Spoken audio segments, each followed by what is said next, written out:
खामोश है, आपके ऊपर तरह तरह की बातें हो रही हैं, आप कभी बात नहीं किया, इसका क्या कोई खास स्पेसिफिक रीज़न था? सर देखिए, पिछले 3 साल से इतनी स्पेकुलेशन हो रही है और मीडिया इतनी स्पेकुलेशन कर रही है कि मुझे लगा इस स्पेकुलेशन में मेरी पार्टिसिपेशन की ज़रूरत नहीं है, बिकॉज मैं कुछ बोलता था, मीडिया कुछ उठाती थी, तो I realize sometimes silence is bliss. लेकिन जब बात फैमिली पे आती है और फैमिली मेम्बर्स को इन्वॉल्व किया जाता है, देन आई फील समवेयर एक टाइम आता है कि I should come out and speak and people should realise truth क्या है। बिकॉज कई बार मुझे ऐसे लगता है कि मैं चुप रहा हूँ तो पीपल हैव मिसकंस्ट्रूड कि ये साइलेंस, ये चुप है, कुछ बोल नहीं रहा, तो is there any truth to the facts. और अलग से I have full faith in the judiciary. लड़ रहे हैं कोर्ट में, डिस्चार्ज के लिए लड़ रहे हैं। पिछले 3 साल से शायद जो 13 लोग एक चार्जशीट पे हैं, उनमें से मैं एक अकेला हूँ जो बोल रहा हूँ कि ये केस को जल्दी नतीजे तक पहुँचा जाए। गिल्टी है तो चार्जस, नहीं गिल्टी तो एक डिस्चार्ज मिलना चाहिए। सो अगर 1% भी ट्रूथ होता मीडिया की स्पेकुलेशन में या किसी चीज़ को लेके, मैं डिस्चार्ज के लिए नहीं लड़ता। आपको पता ही है इंडिया में आप केसेस लोअर कोर्ट से चलाते हो, फिर सेशंस, फिर हाई कोर्ट, फिर सुप्रीम कोर्ट। खींचने में तो मैं 25-50 साल खींच लूँगा, लेकिन आई वांट जस्टिस, और ये 3 साल से मैं इस जस्टिस के लिए लड़ रहा हूँ। मुंबई पुलिस ने आपके ऊपर एफआईआर की, आपको अरेस्ट भी किया था जी बाद में उसमें जमानत मिल गई। जी। कितने दिन आप प्रिजन में रहे थे? मुझे 63 डेज रखा गया अंदर। और ये एक डिटेंशन सेंटर होता है। पहली बात तो सबको लगता है कि Arthur Road jail is the full and final jail. ये डिटेंशन सेंटर है जहाँ पे जब उनकी इंक्वायरी चल रही होती है, they need to make sure कि कुछ फैक्ट्स और विटनेसेस के साथ टैंपर ना किया जाए, तो दे कीप यू देयर। एक बार चार्जशीट सबमिट हो जाता है तो फिर then you can apply for your bail. तो आई थिंक इतना ही मेरे लिए कहना काफ़ी है कि जो बेल मुझे मिली, अगर आप बेल का ऑर्डर पढ़ते हो जिसमें किसी का एलिगेशन नहीं है मेरे ऊपर, तो वो समझ आ जाता है दैट आधी जीत तो उसी में थी। 63 डेज रखने के बाद बेल मिलना would have been impossible if there were any truth to the matter. So I thank the judiciary system. Faith reiterate हो गया थोड़ा सा और बड़ा ही मुश्किल टाइम था वो 63 डेज बिना फैमिली निकालना। और जैसे मैं बोल रहा हूँ, मैं कोर्ट में लड़ रहा हूँ and I am very confident that मैं ये केस जीतूंगा, क्योंकि मुझे पता है मैंने कुछ गलत नहीं किया। बट मेरे वो 63 डेज, मेरी रेपुटेशन, मेरे फैमिली पे एलिगेशंस, मेरे पे एलिगेशंस, वो कभी वापस नहीं मिलेगा ना। वो रिस्पेक्ट जो उस टाइम पे खोई हमने, that was very painful. I don't know what to say. वो 63 डेज कभी वापस मिलने नहीं वाले and we have to keep fighting. But I am just hoping कि ये सब होने के बाद अगर जस्टिस इज सर्व्ड और ट्रूथ बाहर आता है तो I will be really happy. आपके ऊपर एक बहुत बड़ा गंभीर आरोप लगा, आपको पॉर्न वीडियो मेकर बोला गया, पॉर्न वीडियो किंग बोला गया। कितनी सच्चाई है, क्या इसकी हकीकत है? आज तक जिंदगी में I have not been part of any pornography, any production, nothing to do with porn at all. तो ये जब एलिगेशंस बाहर आए तो it was very hurtful, because कुछ फैक्ट्स तो होने चाहिए साथ में, कुछ एविडेंस तो होना चाहिए साथ में। The reason the bail happened is because there were no facts to this. There was no evidence. एक allegation के ऊपर arrest किया गया, एक allegation के ऊपर trial by media किया गया मेरे साथ। So it was a very painful time when I know कि मैंने कुछ गलत किया नहीं है। जहाँ तक रही बात एक ऐप चलाने की, तो मेरे बेटे के नाम पे एक लिस्टेड कंपनी थी, एक टेक्नोलॉजी कंपनी थी, और हम टेक्नोलॉजी सर्विसेज प्रोवाइड करते थे। उनमें से एक टेक्नोलॉजी सर्विस हम देते थे मेरे ब्रदर इन लॉ की कंपनी कैनरिन थी, जिसमें उसने एक ऐप लॉन्च किया था। But even in that app जो वो यूके से चला रहा था, it was bold for sure, it was made for the older audience, और एक ग्लोबली रिकॉग्नाइज क्लासिफिकेशन जो बोलते हैं। अगर आप सिनेमा जाते हो तो उसमें बोलते हैं कि यूए है, ए है। These were A rated films, yes, but they were not pornographic at all. और बहुत ही ग्लोबली रिकॉग्नाइज्ड लाइन है और अंडरस्टूड है कि what is porn, what is bold, what is UA, what is kids content.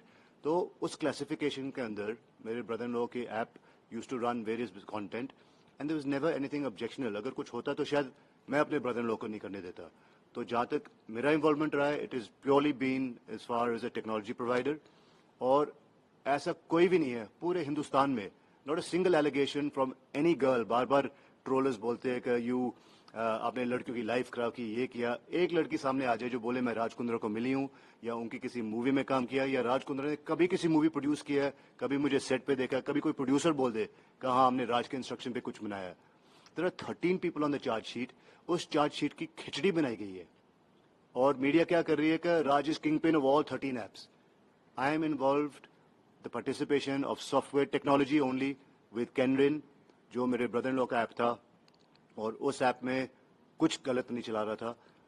Balance apps क्या कर रहे थे, मुझे उसमें कुछ लेना देना नहीं है। जो पहले जिनको अरेस्ट किया था उनका केस क्या है, मुझे कुछ लेना देना नहीं है। You can't make me the kingpin of 13 apps, जबकि I am only involve with one of them. कोई तो होगा इसके पीछे। डेफिनेटली था। अभी तक तो from IPL team owner, family man to suddenly porn king of India बना दिया मुझे। जब आप बिजनेस करते हो इस देश में, एंड नेचुरली दोस्त भी बनते हैं, दुश्मन भी बनते हैं। I had an issue with someone, एक बिजनेस राइवल था, और मुझे नहीं लगा कि शायद किसने इतनी हिम्मत की होगी to get me involve in such things. लेकिन जब मैं पीसी में था तो अंदर आके रात को middle of the night people would come and से उसके साथ पंगा क्यों लिया। तो फिर मैं समझ गया कि ये जो मैसेज आ रहा है लाउड एंड क्लियर, ये एक वेंडेटा है, एक नोन एनिमी है जिसने ट्राई किया था ये पूरा गेम बनाने का। और धीरे धीरे धीरे चीज़ें खुली और मुझे काफ़ी सारी इन्फॉर्मेशन मिली। उसके बाद मैंने सीबीआई को लिखा, नाम दिए जो जो मुझे लगा सिस्टम में, आउट ऑफ सिस्टम में मेरे अगेंस्ट गए हैं। एंड आई होप इंक्वायरी खुलती है और उनको साफ साफ नजर आ जाएगा that this was nothing but vendetta, मेरा नाम खराब करने के लिए। हमसे कभी वो नाम शेयर करना चाहेंगे आप? सर मैं क्या करूंगा नाम शेयर करके। I think late justice be served, Karma will be served. I was angry but I can't do anything about it, Karma will be served. आपकी प्रॉपर्टी शिल्पा जी की और आपकी शायद वो कंबाइंड प्रॉपर्टी, वो भी ईडी ने सीज की थी, कुछ 98 करोड़ की प्रॉपर्टी, क्या स्टेटस है उसका अभी?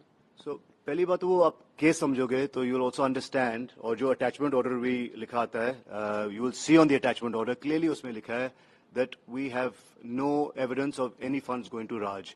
ये केस क्या है, एक अमित भारद्वाज करके एक क्रिप्टो किंग था।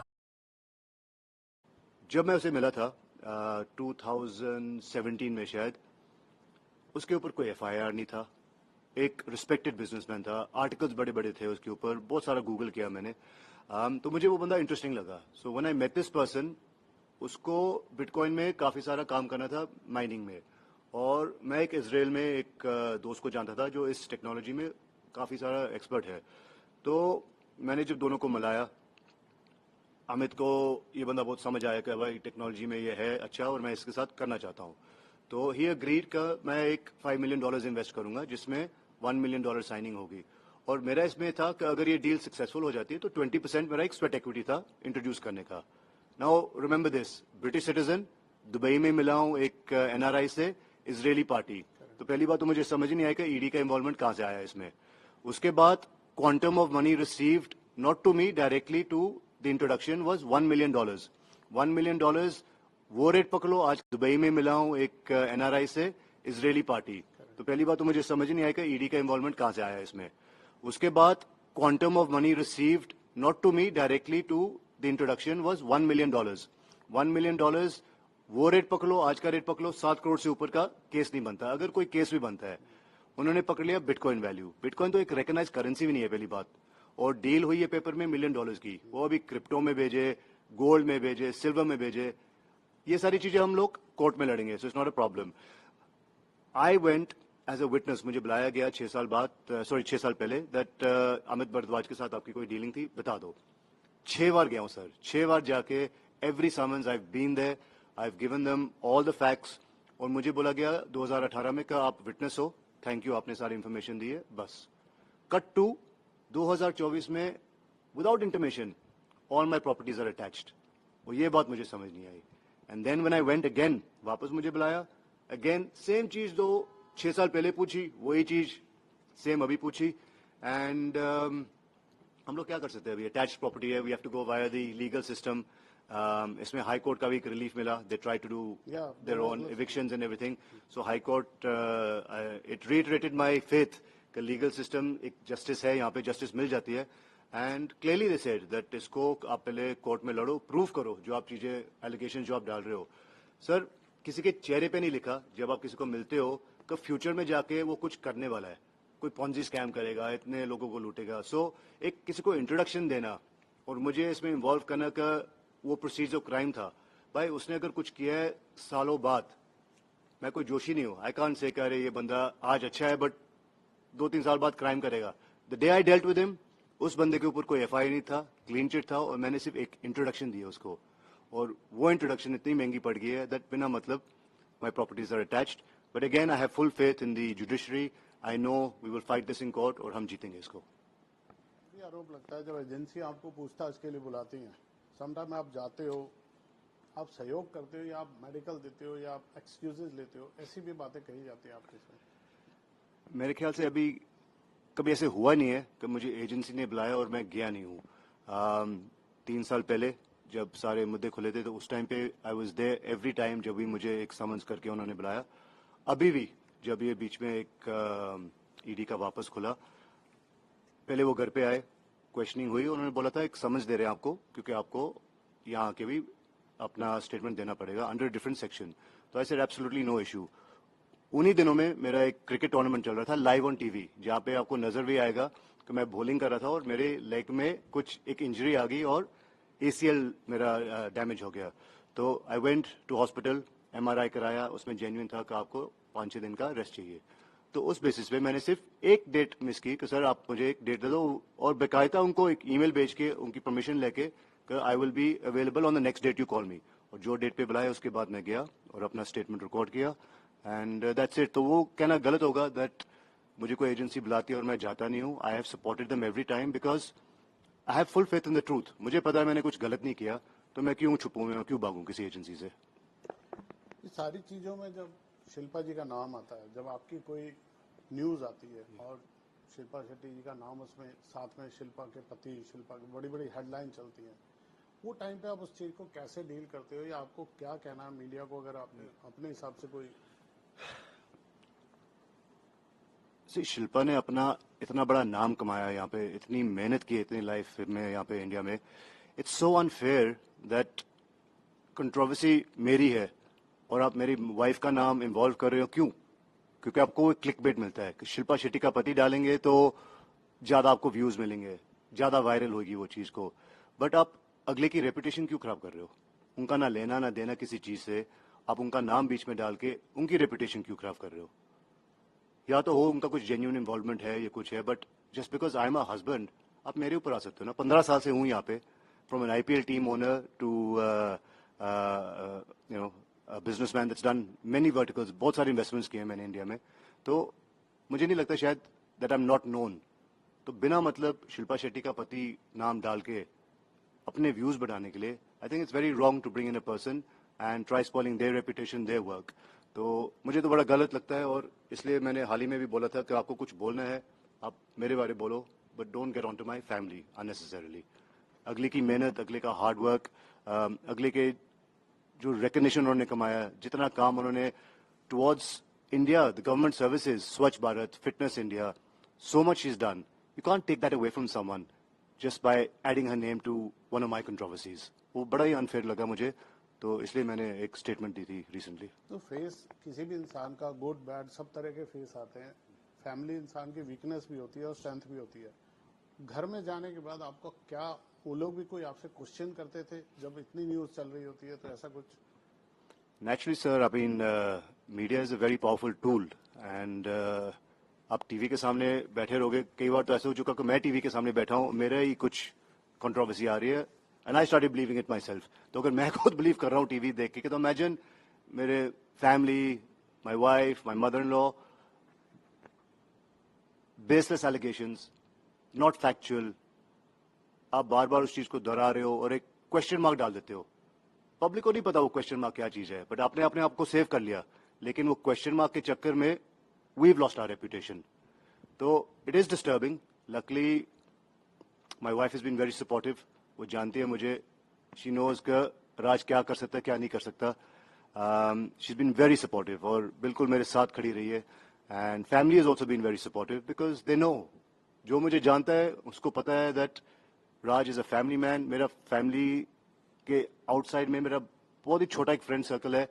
आई am not a socialite, you won't find me at this parties. बड़ी सिंपल लाइफ हम लोग जीते हैं. And I just find it very insulting and humiliating that जो बंदा 2-3 साल से कुछ बोला नहीं, मीडिया ने उतना उसको हाइप कर दिया कि ट्रोलर्स भी पैदा हो गए, ट्रायल बाय मीडिया भी हो गया.